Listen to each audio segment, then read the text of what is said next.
Hey friends, welcome to the channel. If you want to know if it's still worth to learn Italian, what I've done in the last 780 hours learning this wonderful language, you found the right video.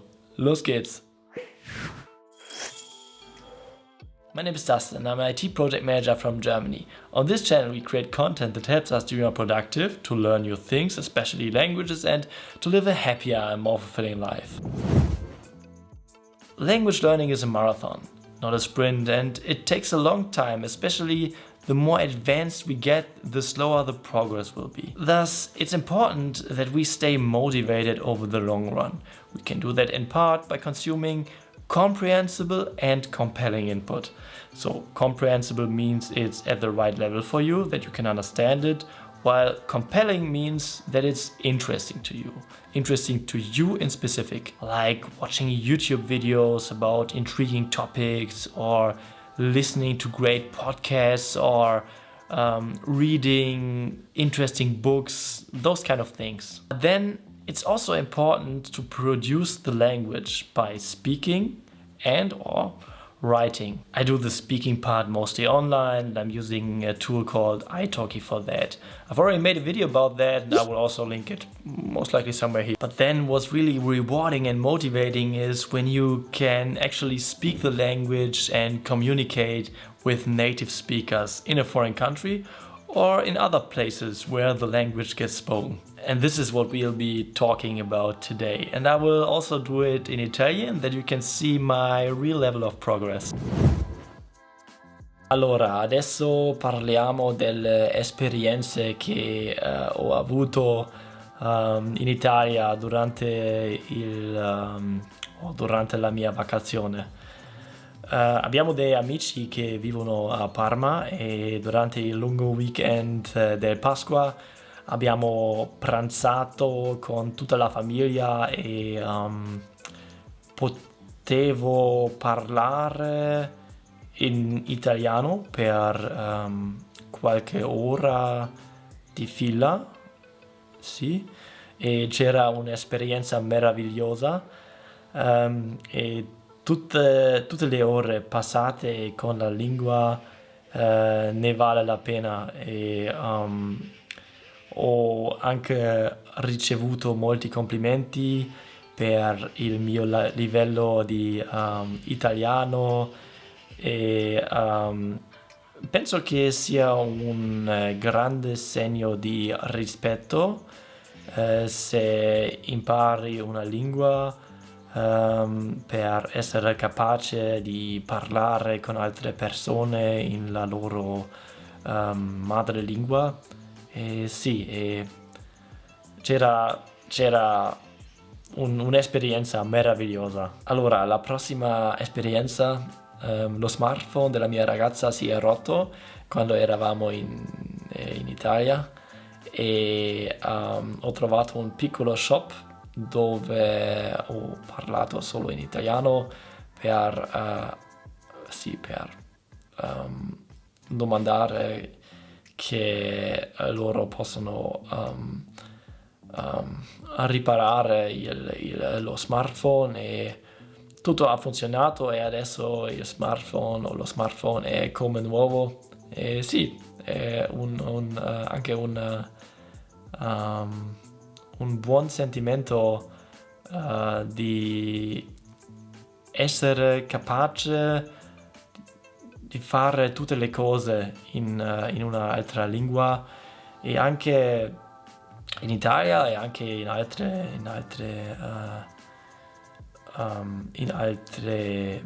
altri paesi.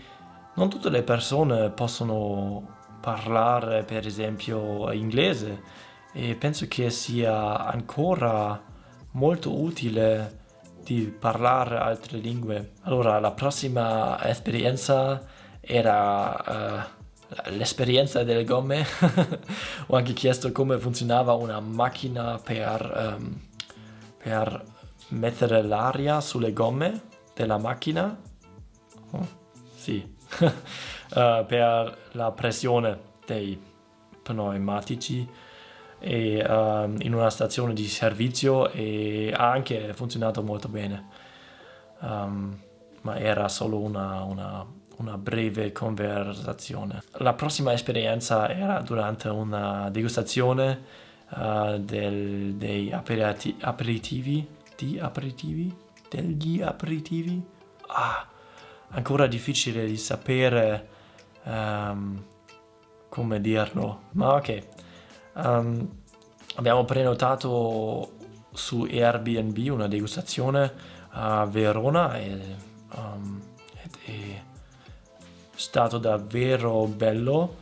Ho parlato un po' di italiano con la nostra guida e poi in un bar il proprietario si è seduto con noi e ha parlato anche un po' l'italiano e anche dialetto. E abbiamo avuto una bella conversazione anche su altre lingue e ho ricevuto ancora molti complimenti per il mio italiano. E l'altra esperienza era su un shop al lago di Garda e anche lì ho ricevuto tanti complimenti.